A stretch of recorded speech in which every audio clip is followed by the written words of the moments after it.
بسم اللہ الرحمن الرحیم۔ السلام علیکم محترم ناظرین۔ رات گزر گئی تو صبح ان مقدس سروں کو نیزوں پر اٹھایا گیا، اونٹوں کی سواریوں پر مقدس بیبیوں کو بٹھایا گیا اور یہ لٹا پٹا سارا قافلہ سوئے کوفہ روانہ ہو گیا۔ ظالم یزیدی اس قافلے کو لے کر کوفہ کی طرف روانہ ہو گئے۔ رات کو ابن سعد کے لشکر میں سے کسی نے چاہا کہ حضرت امام زین العابدین کو بھی شہید کر دیا جائے، لیکن ابن سعد نے کہا کہ یہ بیمار بچہ ہے، اسے چھوڑ دو۔ مشیت الہی بھی یہی تھی کہ کوئی سادات میں سے ضرور موجود رہے جس نے سب کچھ اپنی آنکھوں سے دیکھا ہو اور وہ حالات کا عینی شاہد ہو۔ دوسرے روز لشکر یزیدی نے اپنی تمام لاشوں کو جمع کیا اور انہیں دفن کر کے روانگی کا اعلان کر دیا، مگر اہل بیت کی لاشوں کو دفن کرنے کی ضرورت بھی محسوس نہ کی۔ بغیر کفن اور دفن کیے خاندان نبوت کے افراد اور ان کے ساتھیوں کی لاشیں کربلا میں ہی چھوڑ دیں۔ فرات کے کنارے ایک قبیلہ بنو سعد آباد تھا۔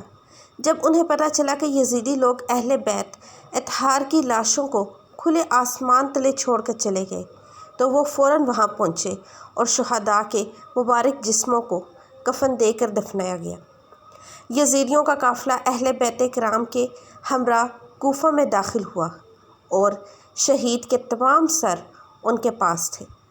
وہ سب ابن زیاد کے سامنے پیش کر دیے گئے۔ سید الشہداء حضرت امام حسین کا مبارک سر خولی کے پاس تھا۔ وہ کسی وجہ سے بروقت دربار نہ پہنچ سکا اور سر مبارک کو اپنے گھر لے گیا۔ خولی اپنی بیوی سے کہنے لگا، آج میں تیرے لیے دنیا اور جہان کی دولت لے کر آیا ہوں۔ مطلب یہ تھا کہ جب یہ سر مبارک ابن زیاد کے دربار میں پیش کروں گا تو بہت سے انعام ملیں گے۔ سنگ دل خولی لمبی تان کر سو گیا، مگر اس کی بیوی سر مبارک کے سامنے بیٹھ گئی اور ساری رات رو رو کر گزار دی۔ خولی کی بیوی نے دیکھا کہ آسمان سے زمین تک نور ہی نور پھیلا ہے اور سر مبارک کے گرد عجیب شکل کے نورانی پیکر طواف کر رہے ہیں۔ کچھ نہیں کہا جا سکتا تھا کہ وہ مخلوق کون تھی۔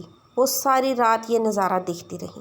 صبح ہوتے ہی بدبخت خولی اٹھا اور امام پاک کا مبارک سر ابن زیاد کے پاس لے گیا۔ امام عالی مقام کا مبارک سر باقی سروں کے ساتھ اور خانوادہ رسول کے باقی قیدیوں کے ساتھ اس بدبخت ابن زیاد کے تخت کے سامنے پیش کیا گیا۔ وہ بدبخت اس وقت تخت پر ہی بیٹھا تھا اور اس کے ہاتھ میں ایک چھری تھی۔ اس نے چھری کے ساتھ حضرت امام حسین کے دندان مبارک پر ایک ضرب لگائی اور نازیبا گفتگو کی۔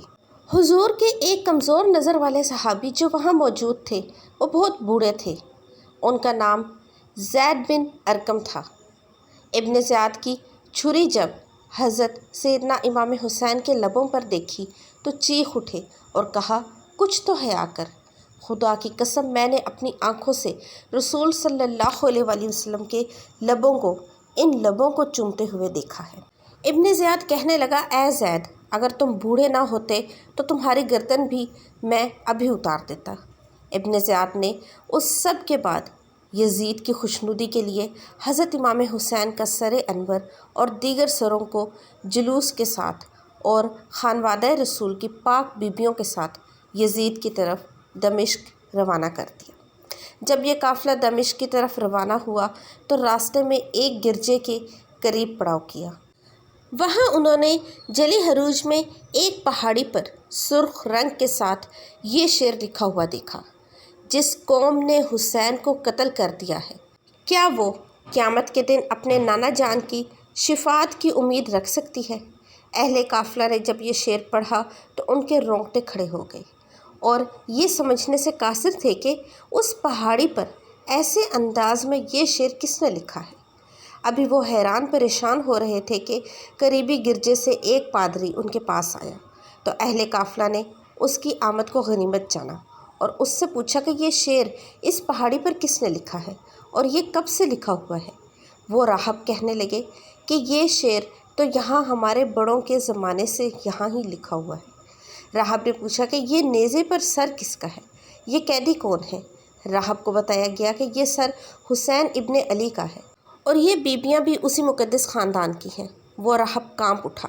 10,000 دینار کے بدلے میں اس راہب نے ایک رات کے لیے اس قافلے سے سر حسین لے لیا۔ چنانچہ قافلے نے ایک رات کے لیے وہیں پڑاؤ کیا۔ رہب نے اپنا گھر خالی کروا کر پاک بیبیوں کو وہاں ٹھہرایا اور خود مبارک سر کو ایک دھوئے ہوئے پاک دشت میں رکھ کر خود اس کے سامنے بیٹھ گیا۔ خیر، یہ الگ واقعہ ہے کہ کیسے اس رہب نے پاک بیبیوں اور مبارک سر کی خدمت کی، جو یہاں بیان کرنا مقصود نہیں۔ صبح ہوتے ہی یہ قافلہ دوبارہ روانہ ہوا، اور جب یہ قافلہ یزید کے دربار پہنچا تو پہلے سے ہی اس قافلے کا وہ منتظر تھا۔ جب سر حسین یزید کے سامنے رکھا گیا اور وہ اپنے تخت پر بیٹھا تھا تو اس نے ایک چھری حضرت حسین کے ہونٹوں اور دانتوں پر مار کر کہا، تم اپنے انجام کو پہنچ چکے ہو۔ یزید نے جب نواسے رسول صلی اللہ علیہ وسلم کے سر مبارک کی توہین کی تو وہاں موجود حاضرین نے اعتراض کیا، جس میں قابل ذکر یحییٰ بن حکم اور صحابی رسول حضرت ابو برزہ اسلمی تھے، جن کو یزید نے اپنے محل سے نکال دیا۔ اس کے بعد دختر سیدہ کائنات حضرت زینب نے ایک تاریخ ساز خطبہ یزید کے دربار میں دیا، جس سے وہاں موجود لوگوں کے دل لرز اٹھے۔ یزید جب پشیمان ہوا تو اس نے قافلے کو قید میں ڈال دیا۔ قید سے رہائی کے بعد یہ قافلہ جب مدینہ پہنچا تو وہاں کے لوگوں نے چیخ و پکار کی۔ ناظرین گرامی، سید الشہداء کے مبارک سر کے بارے میں 5 روایات ملتی ہیں کہ وہ کہاں اور کس نے دفن کیا۔ سب سے پہلی روایت علامہ قرطبی اور شاہ محدث دہلوی سے ہے کہ یزید نے اسیران کربلا اور سر انور کو مدینہ بھیجا، جہاں پر حضرت امام زین العابدین نے سر مبارک کو حضرت حسن یا حضرت سیدہ فاطمہ کے پہلو میں دفن کر دیا۔ دوسری روایت میں ابو ریحان البیرونی کہتے ہیں کہ اسیران کربلا نے 40 روز کے بعد کربلا واپس آ کر سر مبارک کو جسد مبارک کے ساتھ ملا کر دفن کر دیا۔ تیسری روایت یہ ہے کہ یزید کے حکم پر سر امام حسین کو ہر شہر میں لے جایا گیا۔ اسکلان پہنچا تو وہاں کے امیر نے اسے دفن کر دیا۔ چوتھی روایت یہ ہے کہ اسکلان میں جب فرنگیوں کی حکومت قائم ہوئی تو 548 ہجری میں طلائع بن زریق نائب مصر نے اسکلان سے سر انور کو لیا اور مصر لے گیا۔ وہاں اس نے مشہد حسینی بنوا دیا۔ اس کے متعلق علامہ ابن حجر تیمی مکی روایت فرماتے ہیں کہ سلیمان بن عبد الملک نے حضور صلی اللہ علیہ وسلم کو خواب میں دیکھا کہ آپ اس کے ساتھ ملاطفت فرما رہے ہیں اور اس کو بشارت دے رہے ہیں۔ صبح اس نے حضرت امام حسن بصری رضی اللہ عنہ سے اس کی تعبیر پوچھی۔ انہوں نے فرمایا، شاید تو نے حضرت محمد صلی اللہ علیہ وسلم کی آل کے ساتھ کوئی بھلائی کی ہے۔ اس نے کہا، ہاں، مجھے ایک ہی بات یاد ہے، میں نے نواسے رسول حضرت حسین کے سر مبارک کو خزانہ یزید میں دیکھا تو میں نے ان کو 5 کپڑوں کا کفن پہنایا اور میں نے اپنے ساتھیوں کے ساتھ ان پر نماز جنازہ پڑھی اور انہیں قبر میں دفن کر دیا۔ سلیمان بن عبد الملک کے بعد اس کے جانشین عمر بن عبدالعزیز نے سر مبارک کو نکالا اور کربلا جا کر خود جسد مبارک کے ساتھ دفن کر دیا۔ ایک روایت یہ ہے کہ جب منصور ابن جمہور نے شام کو فتح کیا تو شہر میں داخل ہونے کے بعد وہ یزید کے خزانے والے کمرے میں گیا۔ وہاں پر اسے سرخ رنگ کی ایک ٹوکری ملی۔ منصور نے اپنے غلام سے کہا کہ اس ٹوکری کو حفاظت کے ساتھ رکھو کہ یہ بنی امیہ کے قیمتی خزانوں میں سے ایک خزانہ ہے۔